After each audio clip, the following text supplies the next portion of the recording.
All right, let's uncover a pretty fundamental truth right off the bat. Your muscles have absolutely no idea what room you're in. We've all seen those random home workout routines floating around online, and, maybe you've even tried a few yourself. They usually start out great, but then, inevitably, progress just kind of hits a wall. Well, in this explainer, we are going to completely change how you look at the space you train in. We're breaking down exactly what your muscles are actually listening to and how you can manipulate your environment to force them to grow, literally without ever stepping foot inside a commercial gym. So why do home workouts eventually stop working? I mean, we've all been there, right? Doing the exact same push-ups and squats week after week. And early on, that repetition works wonders. For an untrained body, pretty much any resistance is a brand new demand. But eventually progress slows down and then it just stalls completely. When that happens, it leads to this super frustrating but entirely false conclusion that you've hit some sort of, beginner ceiling and you desperately need a gym membership. But here's the honest truth. The room is rarely the first thing that fails. The stimulus is. To figure this out, we're going to quickly run through today's agenda. We'll cover the home workout plateau, then dive into tension as the real stimulus, map out your muscle coverage, break down the 5 levers of progression, talk about tracking your operating loop, and finally, we'll look at the honest limits of home training. Okay, kicking things off with Section 1, the home workout plateau, or what I like to call the false ceiling. A stalled routine usually starts as just a collection of convenient, unprogressed movements. Think about the difference between a workout and a progression. A workout is just random activity. It's activity that eventually stops changing. A progression, on the other hand, is a stimulus that keeps rising as your body adapts to it. This is a massive distinction. Random circuits deliver a good sweat, sure, but physiques are built by a progression, where the stimulus keeps climbing as your body rises to meet it. When you hit a stall, it's not because your body suddenly ran out of road just because you don't have barbells. It's simply because nothing is asking your muscles to grow anymore. Moving right along to Section 2, tension, the real stimulus and the actual science of growth. Like we said, muscle doesn't respond to locations. Your biceps don't have eyes. They can't check if you're holding a premium, iron-cast dumbbell or just a really heavy backpack. They respond primarily to one thing, mechanical tension. This is the force a muscle produces when it works hard against resistance, taken close to the point of failure. And the evidence on this is honestly fascinating. Studies repeatedly show that even with lighter bodyweight resistance, if the effort is genuinely hard and taken close to failure, you can achieve real muscle growth that's totally comparable to barbell training for early trainees. The effort matters so much more than the iron. But you can't just flail around in your living room to get that tension. You have to follow 2 really strict rules for execution. First, you absolutely must control your reps to remove momentum. This makes every single rep comparable to the last one, which is exactly what makes your progress measurable in the first place. Second, you got to use a full standardized range of motion. Cutting your depth short is just a terrible idea because the evidence heavily leans toward the stretched half of a movement mattering at least as much as the rest of it. Seriously, don't rob yourself of that stretch. Which brings us to Section 3, the muscle coverage map, and exactly where to aim that tension. To build an aesthetic physique, you have to cover the right areas deliberately. You need to hit the shoulders for visible width, the chest through pressing patterns, the back through pulling movements to really drive that taper from the shoulders down to the waist. Your arms need direct work when they're lagging. The lower half absolutely requires squats and hinges, so please don't quietly skip leg day just because you're at home. And finally, the trunk. Listen, none of these areas require a gym, not one. But they do require deliberate coverage and a dedicated movement that you can keep making harder over time. All right, Section 4, 5 levers of progression, how to keep growing. There are exactly 5 levers that make home training progressively harder.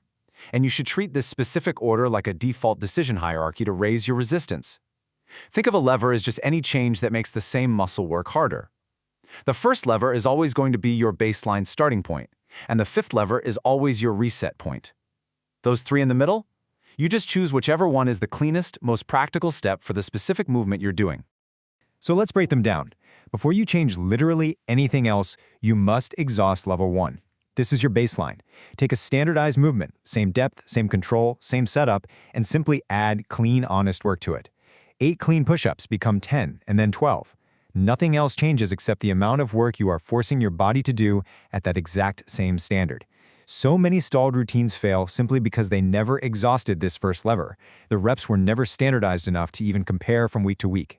But what happens when those clean reps climb a little too high and the sets stop being genuinely hard? Well, that's when you pick from levers 2, 3, or 4 based on what fits best. Lever 2 is changing your leverage, like elevating your feet on a push-up to change the resistance profile. Lever 3 is unilateral work, switching to one arm or one leg, which concentrates the load perfectly when your body weight runs out.